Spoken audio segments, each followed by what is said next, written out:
Welcome to The Appleseed, the storytelling podcast from BYUradio, where your family can gather for great stories from great storytellers in every episode. Stories bring us together, and we hope the stories on the show will spark memories and thoughts that you can share with the people you love. I'm your host, Sam Payne, and first up today, we've got a story about a rabbit that finds itself being chased by a pack of hounds. Tough spot, right?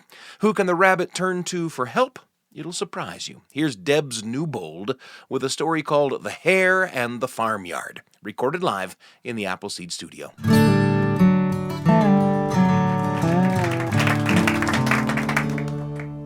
This is a story about a hare. I like stories about hares. I have plenty of them. This is one of my favourites. Now, the hare had grown tired of living by herself in her form up on the high moor, and she'd come down the hill and she'd settled into a farmyard. Now, this might seem strange to you. Hares are generally solitary creatures, but this hare craved company. She knew that she was a hare who was followed and chased, as many hares are. So the company of others was welcome to her. And the animals in the farmyard, they accepted her. She fitted in nicely. She was no trouble. And so they lived together as neighbours and friends. One day, the hare woke up from a peaceful sleep and she heard something. Her keen ears heard it before any other creature did. It was the sound of hounds. And when you are being chased, and when hounds are coming for you, you will hear them before anyone else does. She knew they were coming for her. She knew they were off in the distance, but they would be here soon. And she always knew that they would be there. Eventually they would find her, but she hoped it wouldn't be so soon. She could hear them coming a little closer, but she still had time. And she thought she'd ask her friends to help her. So first she went to the goat, and she said to the goat, "Please, my friend, the hounds are coming, and they're coming for me. Could you take me on your back? I know that you can buck and skip and jump and move quite swiftly. You can take my scent, lift it from the floor by carrying me on your back, take me to somewhere to hide, just until they've been and gone. When they don't find me here, they will leave. Please, will you help me?" And the goat said, "Oh, my friend, I would love to help you. I really would. But you see, my back is weak. It's a very weak back. I don't think I could even take the weight of you upon it. I'm so sorry, I can't help. But you're among friends here. There are plenty who you can ask for assistance." Yes, of course," said the hare. "Of course. Don't worry." So then she went to the ram. And she said to the ram, "Please, the hounds are coming. They're coming for me. Will you help me? Will you help me figure out a plan? Perhaps a place in this farmyard that I can hide where they won't be able to sniff me out. You're so wise. You've been here a long, long time. Could you help me?" And the ram said, "Oh, I would love to help you, my friend, but you should know as well as anyone that a hound is just as likely to eat a sheep as a hare, and I can't put myself at risk like that. I'm sorry. But there are others that you can go to. You're among friends here." Yes, she said, "Don't worry. It's okay." So then she went to the bull. And she said to the bull, "Please, the hounds are coming. They're coming for me. And you're so huge. You have these horns that are so terrifying. Could you not just turn your horns down towards the hounds and I could stand behind you and you would frighten them off? I swear, I guarantee it. You would frighten them and they would leave and they would probably not come back. You'd be so terrifying." And the bull said, "Oh, I'd love to help you. I really would, but I'm sorry. I have an appointment at the cowshed. It's my job, my duty. I have to go and do my work. But there are other people here that you can ask, right? You're among friends." Yes, of course. You have to do your job." So the bull swaggers off towards the cowshed, and over his shoulder, almost as an afterthought, he said, "Why don't you go and ask the Shire horse?" "Of course. The Shire horse. Of course." So she goes to the stables where the Shire horse stands majestic. And she can hear the hounds now. They're closer, much closer. She knows that they are soon going to be inside the woodland that surrounds the farmyard. She almost expects to smell them soon. And so she tries to control her panic, and she says to the shy horse, please, you are so majestic, and the hounds, they're coming for me, and please, all I ask is that I can stand in the folds of your tail or behind one of your front legs, your forelocks. I could hide behind one of those. You could hide me and protect me and tell them to leave me alone. And the shy horse said, I'd love to help you. Yes, of course, I'd love to help you, but I have a master, and he waits for me in the house. I have loads to bear. I can't keep my master waiting. Of course, said the hare, and the shy horse loped off towards the house where the farmer was waiting for him. And the only creature around that the hare could see to ask was the calf. And the calf was newborn, a day old. And the hare was about to ask the question, but she saw the calf looking at her with roomy, newborn eyes, and she could tell what the calf was thinking. If creatures bigger and older, wiser and more powerful than me are unable to help you, then what can I do? And the hare walked outside. She could smell the hounds now as well as hear them. Soon they would be here. Soon they would be on her. And she looked around at this place that she'd chosen as her home with these creatures that she had counted as her friends. And something rose inside the hare. And it felt like a sob. But it wasn't a sob. Wasn't anger, wasn't even fear. It was a voice. And the voice inside the hare said, you have legs, girl, don't you? Run. So the hare ran. She's still running. Thank you.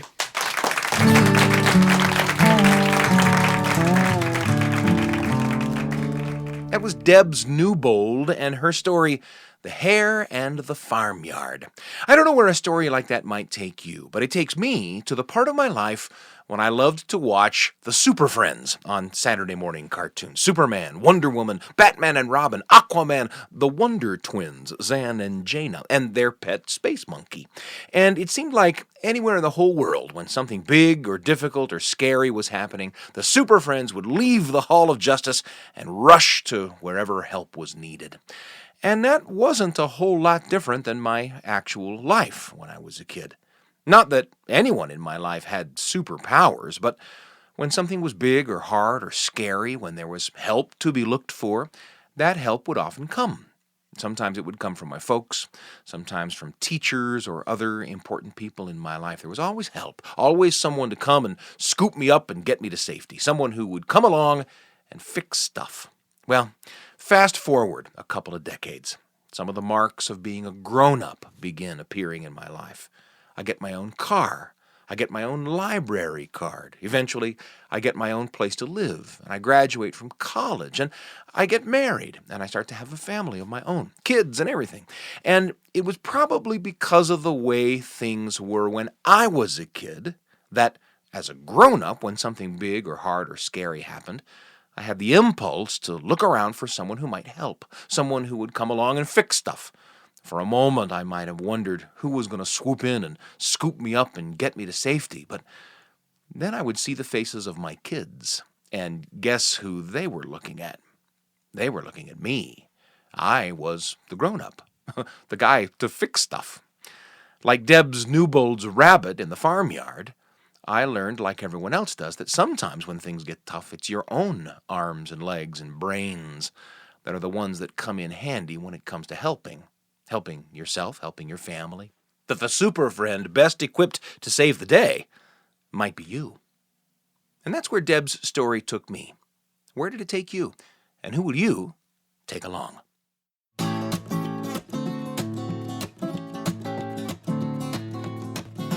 Lively conversation is guaranteed when we listen to stories on the Apple Seed.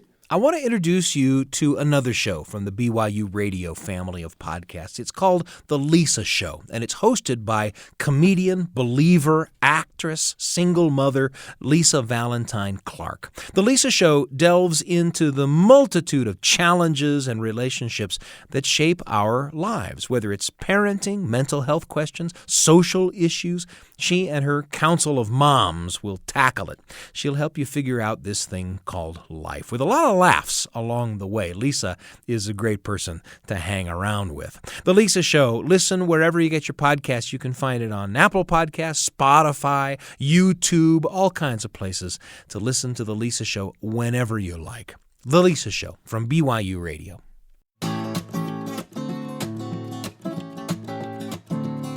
Simultaneously laughing, we're all agreed that we love, love, love the apple seed. Welcome back to The Apple Seed. Next up, we have kind of an unusual story from Sheila Arnold about the opportunities to change for the better and the consequences of not changing when maybe you should. Here's Sheila with The Steel Cane.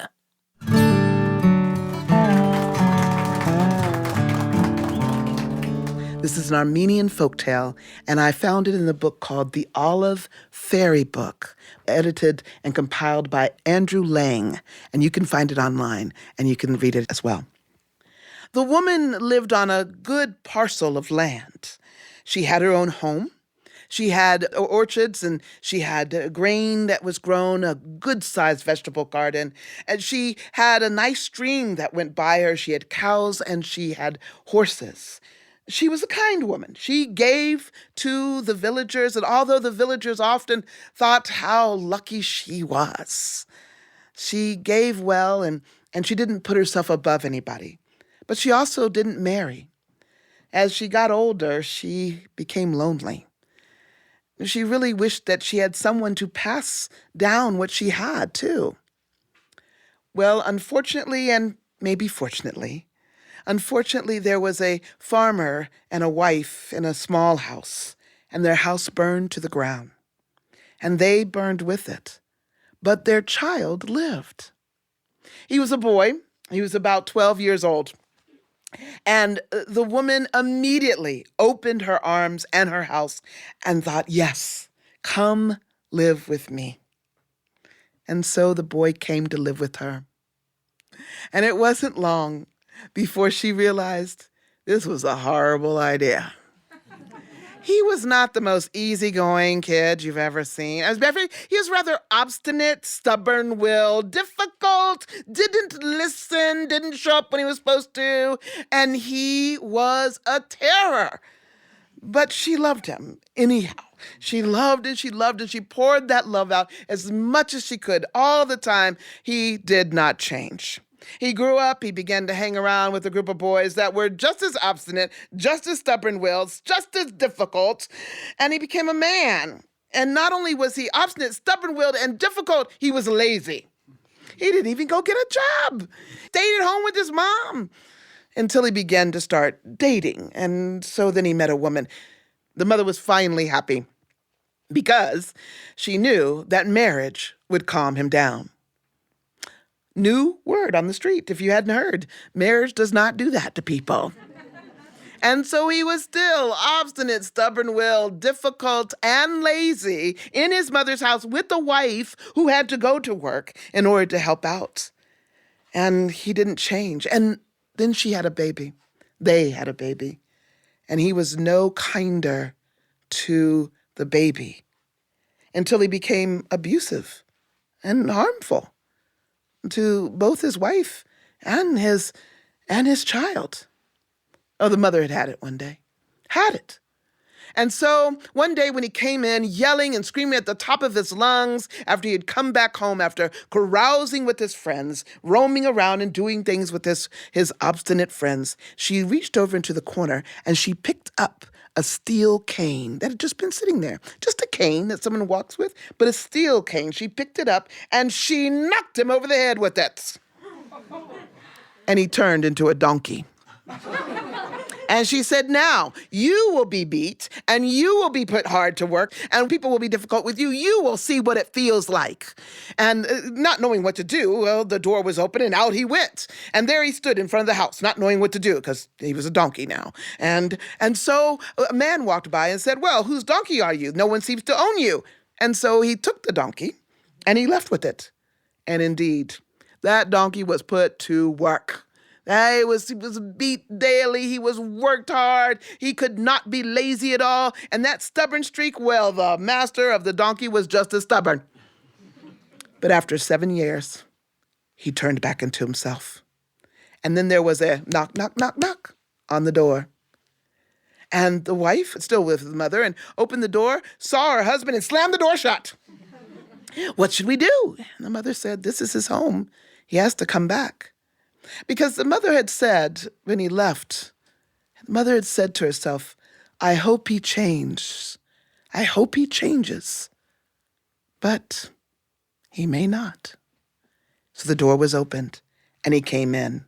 A day, one full day was all the goodness he had inside of him. And he went back to being obstinate and stubborn-willed and difficult and lazy and hanging out with his friends anymore. And then he told his friends what happened to him and that he'd been turned into a donkey and treated badly. And all his friends said, oh, well, you should just make them really pay for it now. And he became more cruel. He moved out his wife and his child, and now in their own home together, he was even more cruel. Until one day, the wife and the child ran out of their house, ran to the mother-in-law's house and told what had been happening to them. And the man came in after. She picked up that steel cane and hit him upside the head, and he turned into a wolf. And she said, you will be hunted day and night, and you will feel it. You will be hungry, and you will understand it. And he leapt out the window, and he went into the woods, and he was hunted day and night. He could barely sleep. He didn't know what to do next. And that was his life for 7 years. And the mother had said as he went out, I hope he changes. But he might not. 7 years later, he came back. And he was worse than ever. Telling his friends what he had become. Telling how life was so difficult. He would look at his mother, he would look at the wife and the child, and he grew angry all the time.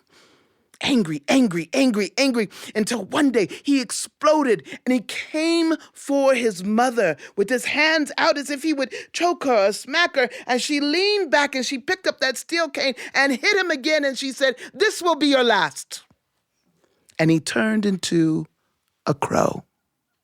And out the window he went. They all breathed a sigh of relief. But he went, the crow did, to his friends. And through some interpretation, he was able to help his friends understand who he was. And it was the mother who had done it. And his friends got up from their place that they had been sitting, and they said, we'll do something about her. And with the crow leading the way, the boys, the men, they came down the road, ready to get to that woman. And the door they threw open, but the woman was ready. She had her steel cane, and she hit each one of them. And they became a flock of crows, which I think is actually called a murder. And they flew about. Fortunately, they were no longer men. They would sometimes drop down where people were, take people's things, and people would shoo them away or shoot at them, and that's how they lived their life. And the wife was sad, and she looked at her mother-in-law and said, why? Why didn't he change? And she said, experience is not what changes people. Every individual must choose to be changed by experience.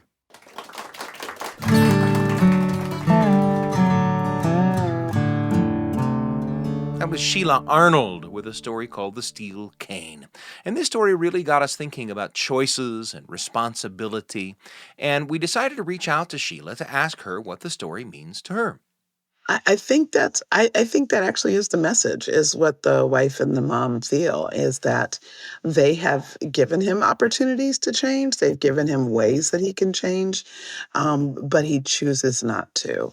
And so when he chooses not to, he has to survive with the consequences of that, which means eventually he loses his wife and his mother.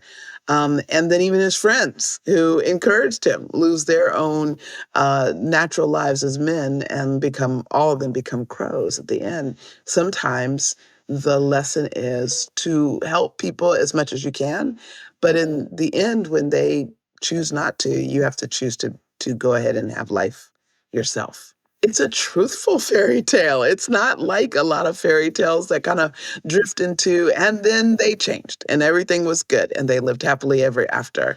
It's a story of truth that this sometimes happens. So you have to continue to take care of yourself, take care of those you love, and if necessary, have boundaries between you. Sheila Arnold with a few comments about the story, The Steel Cane, a story you just heard. And have you ever had a hard time making a change? Was there a time when you were the one who had to get yourself out of a tough spot? Did you ever face real consequences for choices you'd made? I bet you've got some stories, and we hope you'll share them with the people you love. In fact, we hope you'll share the stories with us, and we might share them in the show. For example, a longtime listener, Jan Smith, sent in a memory of hers after listening to a story called Pig Wisps, told in an episode of The Appleseed by the storyteller Angela Lloyd. And in that story, Angela talked about how a clam takes the constant irritation of a grain of sand and turns it into a pearl, a blessing. And Jan wrote, "This reminded me of my adolescent irritation at my dad's constant reminder to stand up straight and don't be a slumper. I was the tallest girl in every class photo growing up. I wanted to hide my extra inches. And now I look back at my dad's scolding and realize it was a blessing. I get a lot of compliments now on my great posture." Thanks, Dad. Well, thanks, Jan, for sharing that memory with us. If you'd like to share a memory or just comment on the show, you can email us at theappleseed@byu.edu. That's theappleseed, all one word, at byu.edu. Or you can leave a comment on any podcast platform you like, wherever you happen to be listening to this episode. We want to thank Debs Newbold and Sheila Arnold for their tales today. You've listened to their stories. Now it's time to share some of your own. The Appleseed is produced by me, Sam Payne, Wendy Folsom, Brian Tanner, and Kira Van Dam. The rest of the Appleseed team is Tristan Schetzel, Kay Hendricks, and Nico Wetzel. We're pleased and proud to be among the many podcasts produced by the BYUradio family of shows.